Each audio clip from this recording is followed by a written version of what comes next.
Bonjour tout le monde, je suis très heureuse de vous retrouver à l'occasion de cette nouvelle capsule vidéo de décryptage des énergies dans cette ouverture du mois de mars. Mois de mars qui va voir arriver le printemps, magnifique équinoxe à la fin du mois, le 23. Et donc voilà, j'ai choisi un petit bouquet de jonquilles pour m'accompagner durant cette vidéo.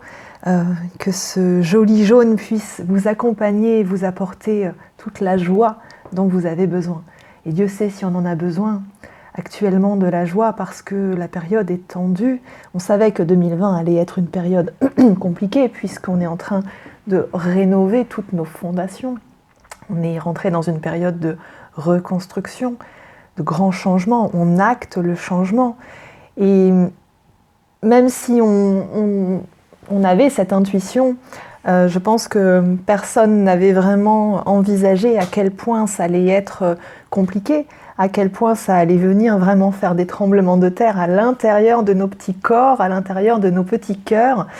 Et je reçois beaucoup d'appels actuellement de personnes qui sont un petit peu perdues au cœur de ces énergies, avec des troubles du sommeil, avec des douleurs physiques, avec beaucoup de peurs qui remontent, avec beaucoup de questions, avec des états émotionnels très instables.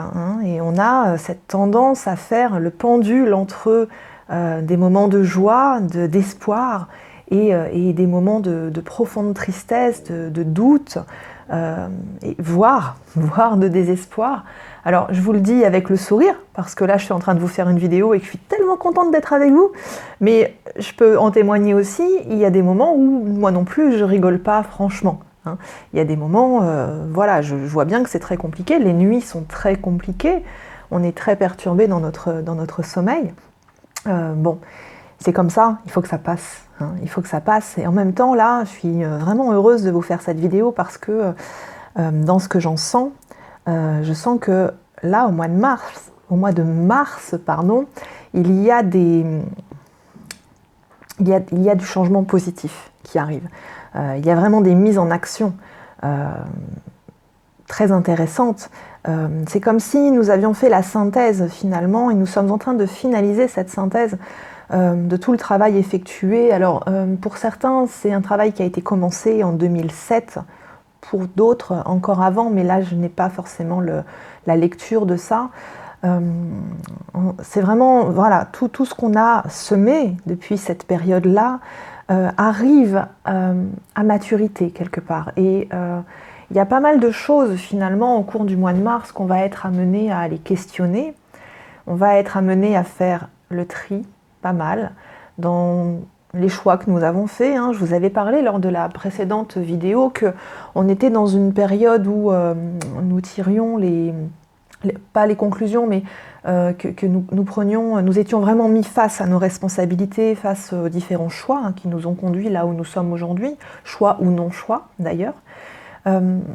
Et justement là, c'est vraiment toute cette période là au mois de mars où on va être amené à pas forcément, alors se projeter oui, mais aussi faire le bilan entre bon voilà, quelles étaient mes envies profondes, quels étaient mes besoins fondamentaux, quelles sont les actions que j'ai mises en place, quels étaient mes rêves, et au final, qu'est-ce que je retiens de tout ça? Quelle est la quintessence de tout ça?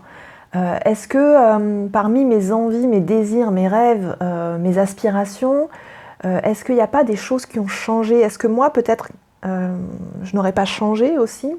Est-ce que tout ça, c'est vraiment utile ou est-ce que j'ai besoin encore de faire quelques petits ajustements ou de réorienter les choses ou de me séparer aussi de certaines aspirations?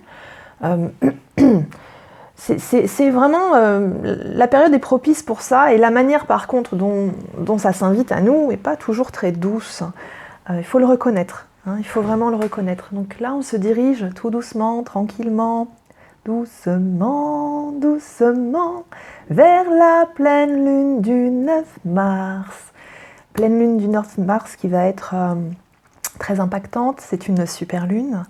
Super lune, bon, rien d'exceptionnel en soi, ça veut simplement dire qu'on va la voir sensiblement plus grosse que les autres. Donc elle est un petit peu, au niveau de son orbite, en fait, elle est un petit peu plus proche de la Terre.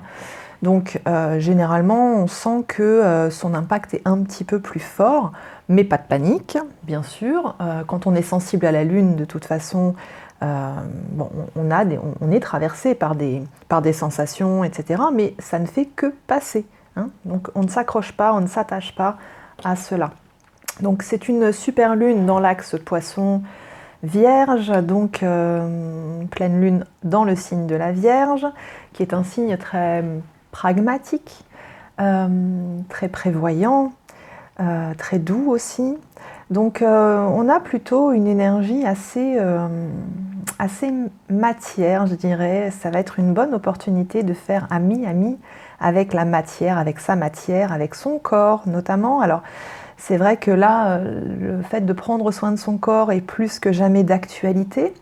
D'abord parce qu'on est en période de changement de saison et qu'il est toujours bon de prendre soin de soi quand on change de saison. Alors notamment, je l'avais déjà dit, mais il y a 2 changements de saison qui impactent plus que les autres au niveau du corps, qui sont le passage du printemps et le passage de l'automne, hein, ces fameux équinoxes, qui viennent nous faire travailler en plus l'équilibre. Donc il y a vraiment besoin de rééquilibrer ses énergies, rééquilibrer son corps, pourquoi pas repenser son alimentation, prendre soin de son foie, évidemment. Et puis c'est vrai que là, prendre soin de son corps et de sa santé est plus que jamais d'actualité. On est en plein dedans avec le coronavirus. Je ne vais pas m'exprimer sur le sujet, je n'ai pas la moindre idée, je n'ai pas souhaité enquêter là-dessus, sur le coronavirus. Ça me semble être un sujet important. Je ne ferai pas de pari là-dessus, savoir si c'est plus grave, moins grave qu'une grippe, peu importe. Ce qui est sûr, c'est que on a effectivement des responsabilités à prendre pour prendre soin de soi, pour prendre soin de ses proches, effectivement.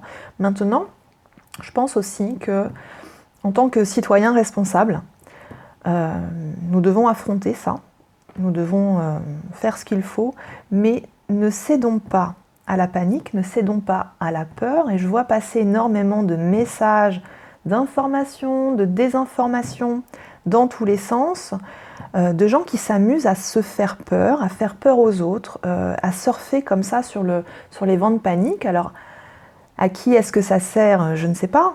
Mais en tout cas, ce qui est sûr, c'est que ça fait baisser notre taux vibratoire à tous et que, plus que jamais, nous avons besoin de maintenir un taux vibratoire le plus élevé possible. Donc, sans forcément se couper totalement des médias, se couper totalement de l'information, je pense qu'une distance est nécessaire par rapport à tout ça.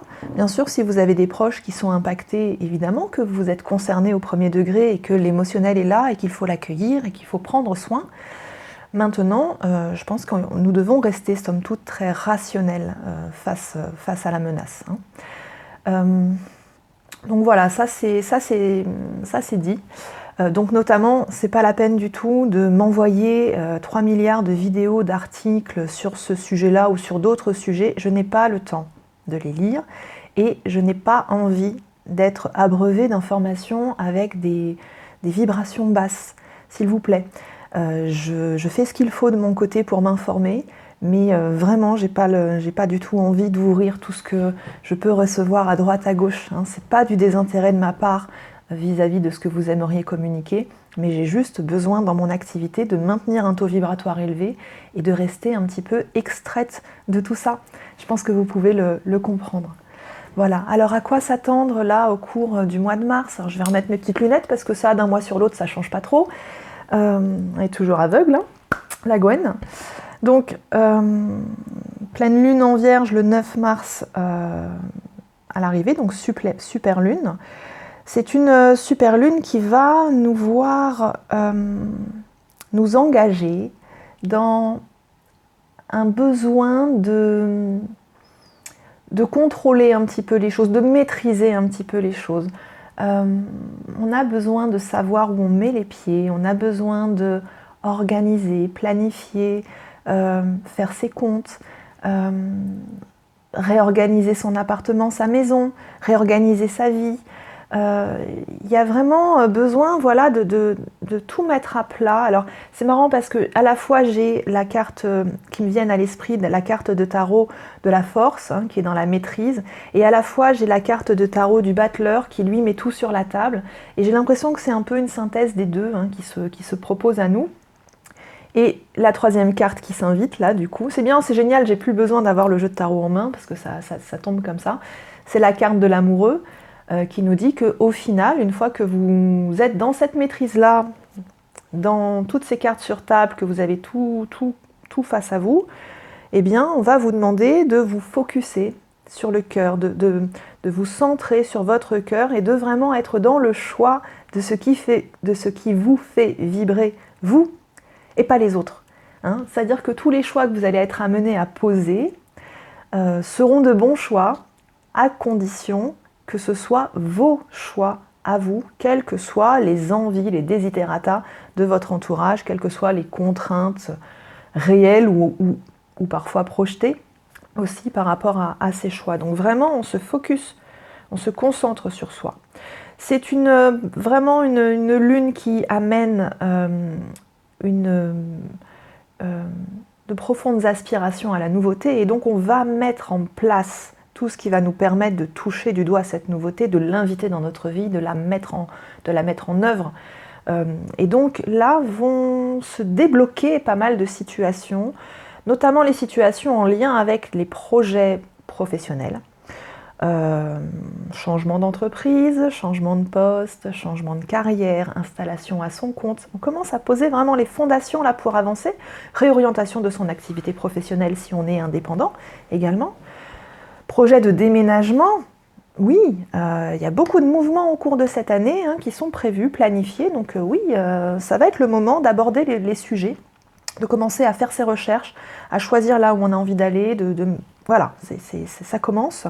Les projets de voyage également. Voilà, un nouveau cycle en fait commence. Et donc c'est vrai que c'est le printemps, ça va être Ostara. Ostara, eh bien, c'est toujours cette très très beau sabbat en fait où on a ce rituel où on sème des graines. Donc ouais, c'est le moment, c'est le moment, tout va s'ouvrir en fait. Tout va s'ouvrir donc dans le positif. Il faut y croire, continuer. En même temps, c'est une période en fait d'extrême sensibilité. Ça, bon ben voilà, je vous l'apprends pas, vous êtes dedans, vous le vivez.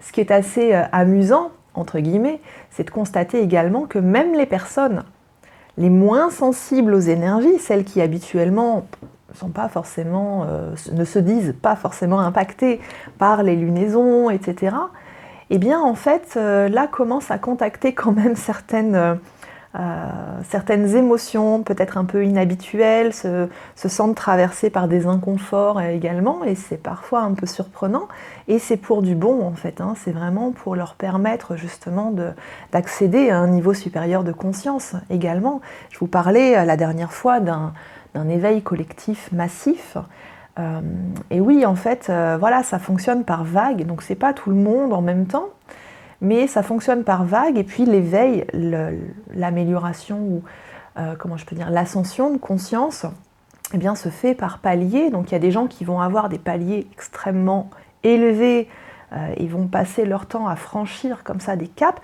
et puis il y en a qui ont des progressions beaucoup plus lentes en fait, enfin lentes en apparence, parce que la notion de temps finalement est quelque chose d'extrêmement relatif.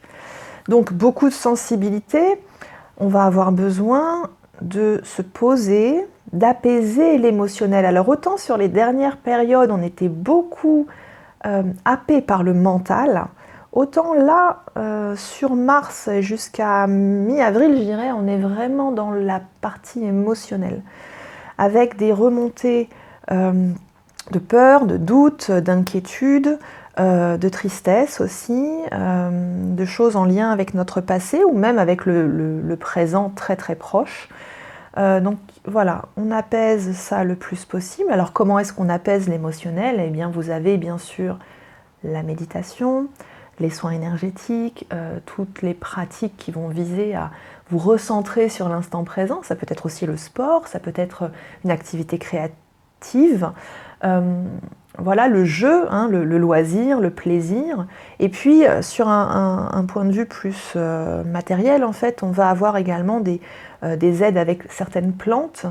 Vous avez la griffonia qui est très très bonne pour cela. Vous avez également... ma mémoire, le millepertuis également. qui peut aider, sachant que les deux plantes ne fonctionnent pas très bien ensemble, hein, donc attention au mélange. Faites-vous conseiller par un phytothérapeute ou un naturopathe. Vous avez également dans les fleurs de Bach le rescue, hein, donc le fameux remède de secours. Voilà, tout ça, ça peut vous aider à apaiser un petit peu les choses. Et puis en termes d'huile essentielle, eh bien, la lavande est plutôt pas mal. Et puis d'une manière générale, toutes les huiles essentielles à base d'agrumes également peuvent inviter la joie et apaiser un petit peu l'émotionnel. Voilà. Donc beaucoup d'émotionnel là, donc ça va nous donner des crises de larmes, des crises de colère, mais également des éclats de joie.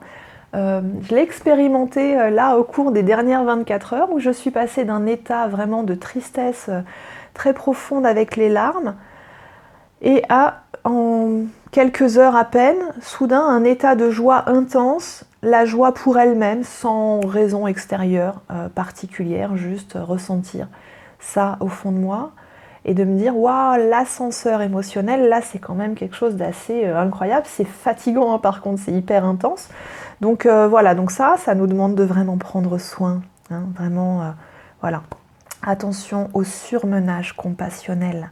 Le surmenage compassionnel, c'est quelque chose que nous connaissons tous, nous les thérapeutes, puisque nous travaillons avec notre cœur, puisque nous accompagnons des personnes qui sont en profonde souffrance, et que parfois, à force d'être confrontés comme ça à la détresse, à la souffrance, à la tristesse aussi. Bon, on accompagne aussi des gens qui vont bien, hein, heureusement pour nous. Mais parfois, face à tout ça, et notamment quand en plus, dans l'entourage proche, on a des gens qui sont un petit peu comme ça, et qu'on a plutôt tendance à être un peu éponge, à être un peu en pâte. Il y a des moments où on a du mal à garder la distance et on peut arriver à une forme de burn-out. Alors, c'est pas un burn-out en tant que tel, mais c'est vraiment ce qu'on appelle un surmenage compassionnel, le surmenage de la compassion. Et là, on vous dit, bon, quand c'est comme ça, allez, on coupe un petit peu, on fait sa bulle, on se recentre sur soi, on prend du repos, on reprend du repos relationnel un petit peu, hein, donc attention à ça. Et qu'en même temps, dans le même temps, puisqu'on a vraiment tout cet aspect émotionnel qui est très ouvert, hein, ça c'est notre yin aussi, hein, qui est très ouvert, on est très à l'écoute et on reçoit énormément de vagues de lumière avec beaucoup d'intuition, beaucoup de rêves, beaucoup de messages. Là, je peux vous garantir que là, les guides en ce moment sont extrêmement bavards quand je me mets à écrire, parce que c'est comme ça que je canalise le plus facilement.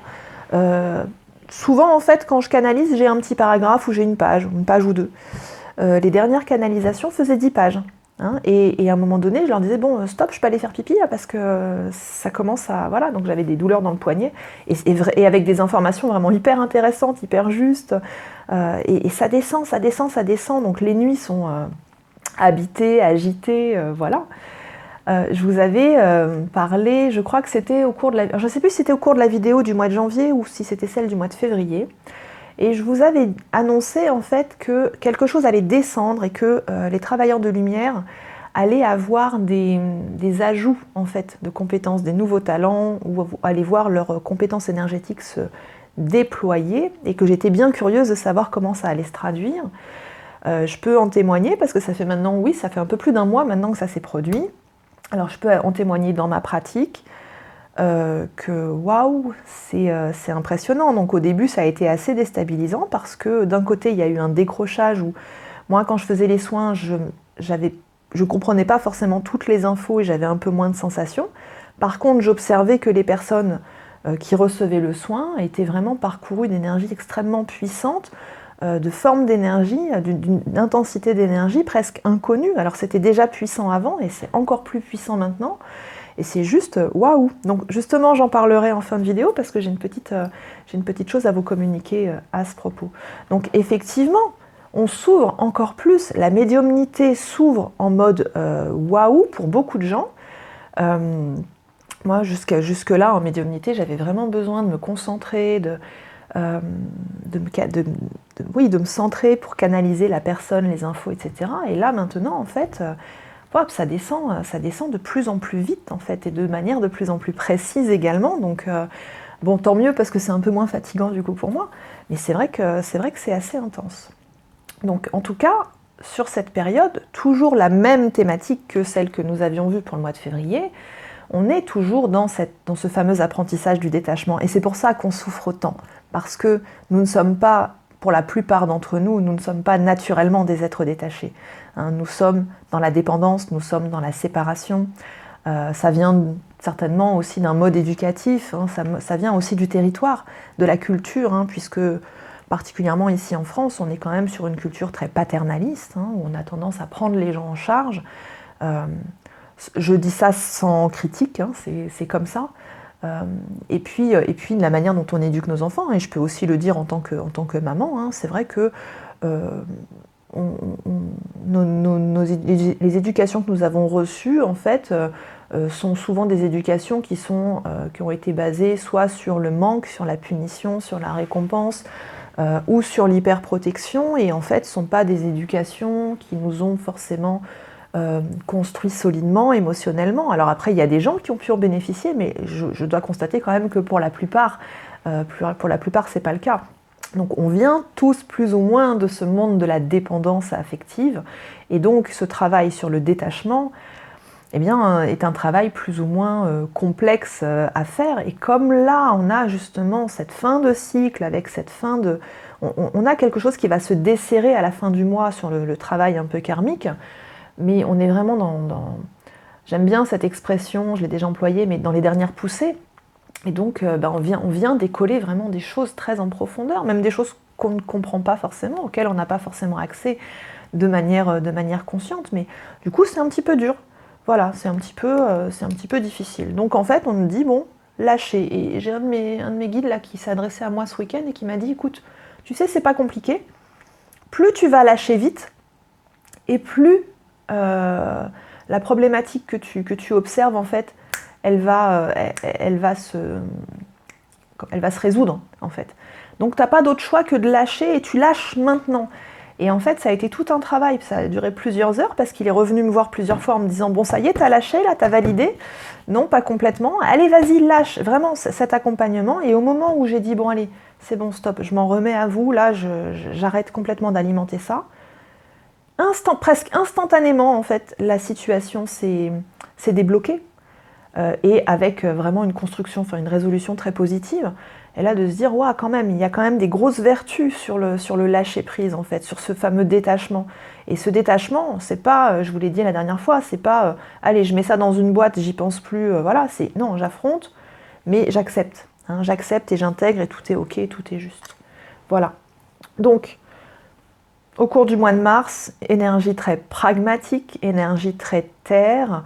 On ne va pas être amené à se lancer dans l'éther, on ne va pas être amené à se lancer dans le fantasme.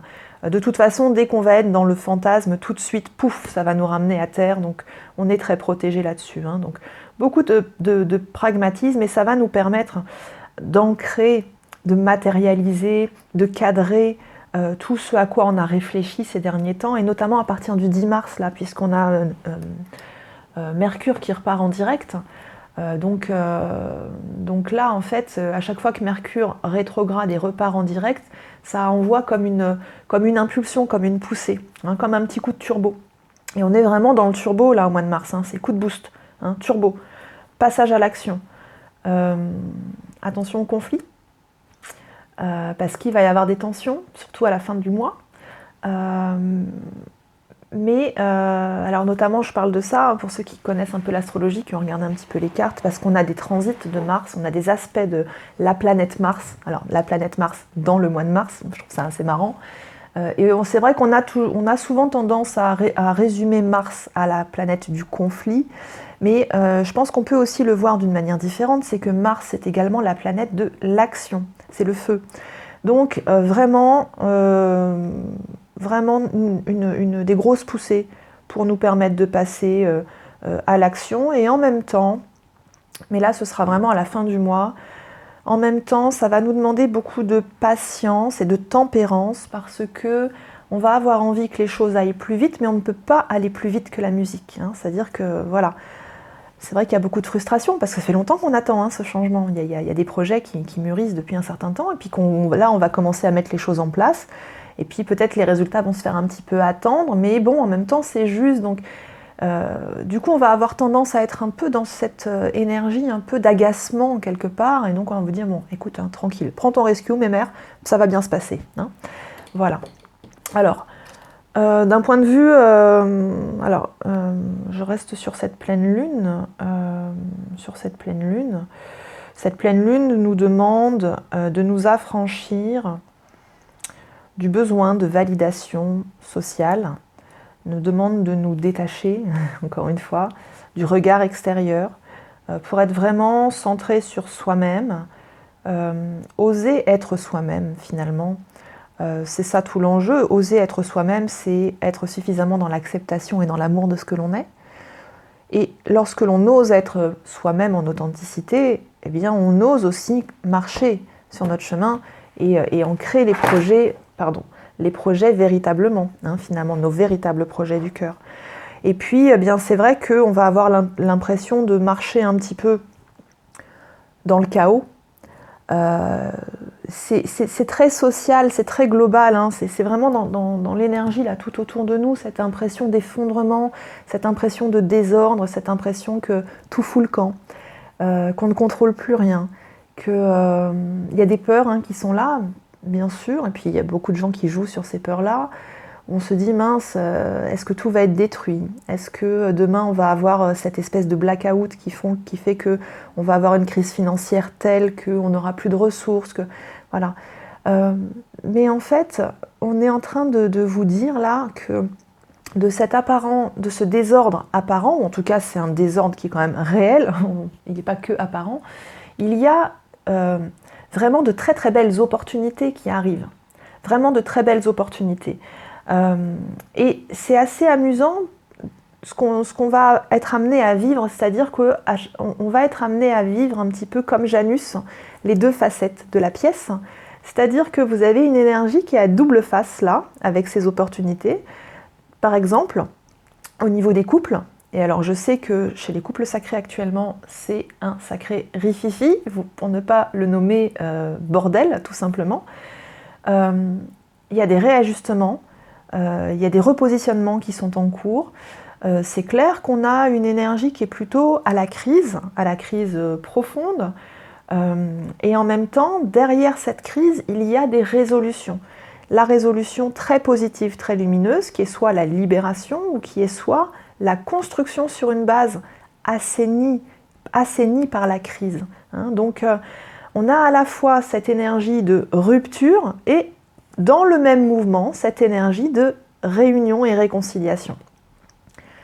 Bien sûr, ça va dépendre pour chaque personne de ce que l'on est, ce que l'on a vécu, ce que l'on fait, ce que l'on met en place, etc. Son niveau de conscience, son destin aussi, hein, disons-le clairement. Mais en fait, on ne peut pas dire que c'est plus dans un sens que dans l'autre. Et en fait, vous allez vous rendre compte que très fréquemment, les crises que vous allez traverser sont au contraire très salutaires.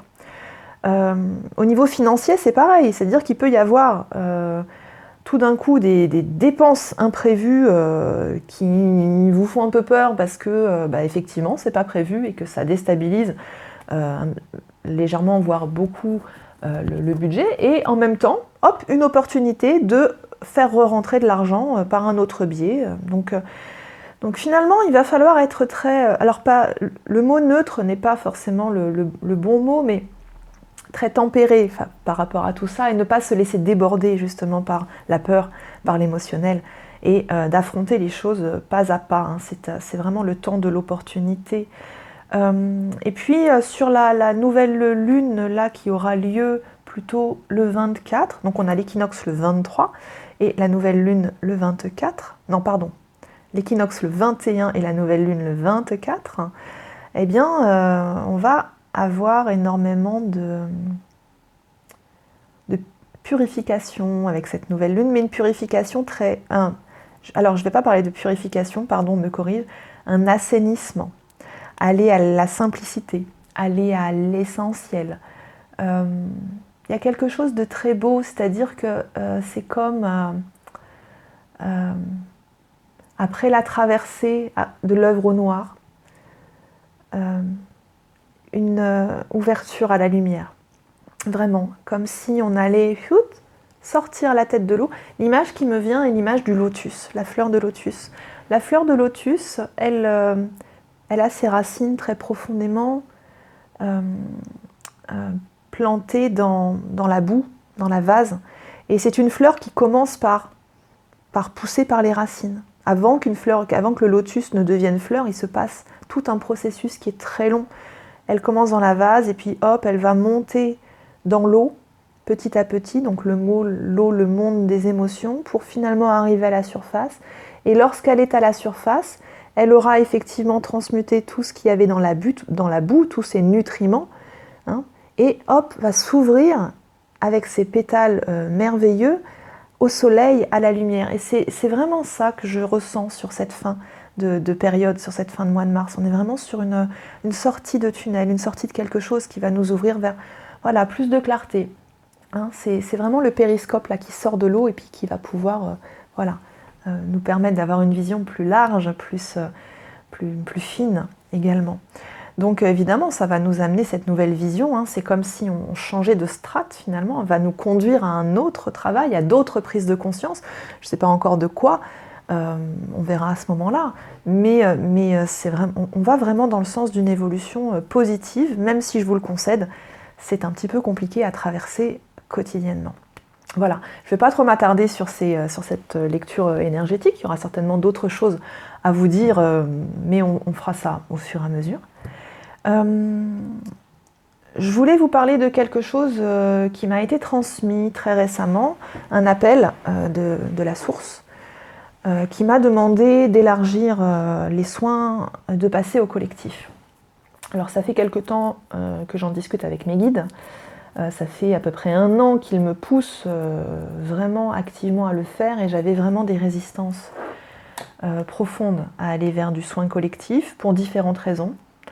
Tout d'abord parce que je ne savais pas si j'en étais capable, même si j'en ai déjà fait, hein, mais je ne savais pas si j'en étais capable. Et puis la deuxième chose, c'est que je n'avais pas forcément envie, par du soin collectif, de créer des égrégores. Et donc là, on s'est mis d'accord sur un protocole, en fait. Donc je lance, en fait, ce sont des soins qui ne sont pas des soins collectifs, mais qui sont des soins groupés, où vraiment je traite chaque personne. Donc là, le premier soin a eu lieu cette semaine, le soin de Ganesh. Je le reconduis la semaine prochaine. Il y a 20 places pour la semaine. Ces soins ne se substituent pas aux soins énergétiques que l'on fait en séance individuelle qui dure 1h30. Hein, ce sont des soins type patch avec une intervention très ciblée. Donc je vous présente mon guide de soins pour cette période. C'est donc Ganesh, l'éléphant, qui nous fait cadeau de son rayon orange. Donc Ganesh, lui, généralement, on travaille avec lui plutôt sur le rayon sacré blanc, mais il peut se présenter avec d'autres rayons, et donc là, il travaille sur le rayon sacré orange. Alors je trouve que le orange est très intéressant parce qu'il fait la synthèse du rouge et du jaune, donc on va vraiment travailler sur les 3 chakras, 1, 2, 3 majoritairement. Après, ce sont des soins où l'énergie cible très précisément ce qui a besoin d'être ciblé, hein. J'appelle ça des soins patch, des soins lumière. Donc là, pour ces 2 premières semaines, vraiment la thématique qui est proposée, c'est le déblocage. Hein. Ganesh, c'est le briseur de chaînes. Et on a besoin de se libérer de beaucoup de chaînes, on a besoin de libérer beaucoup de blocages. Pour les soins suivants, la thématique qui a été proposée, je pense que ce sera toujours avec notre ami Ganesh.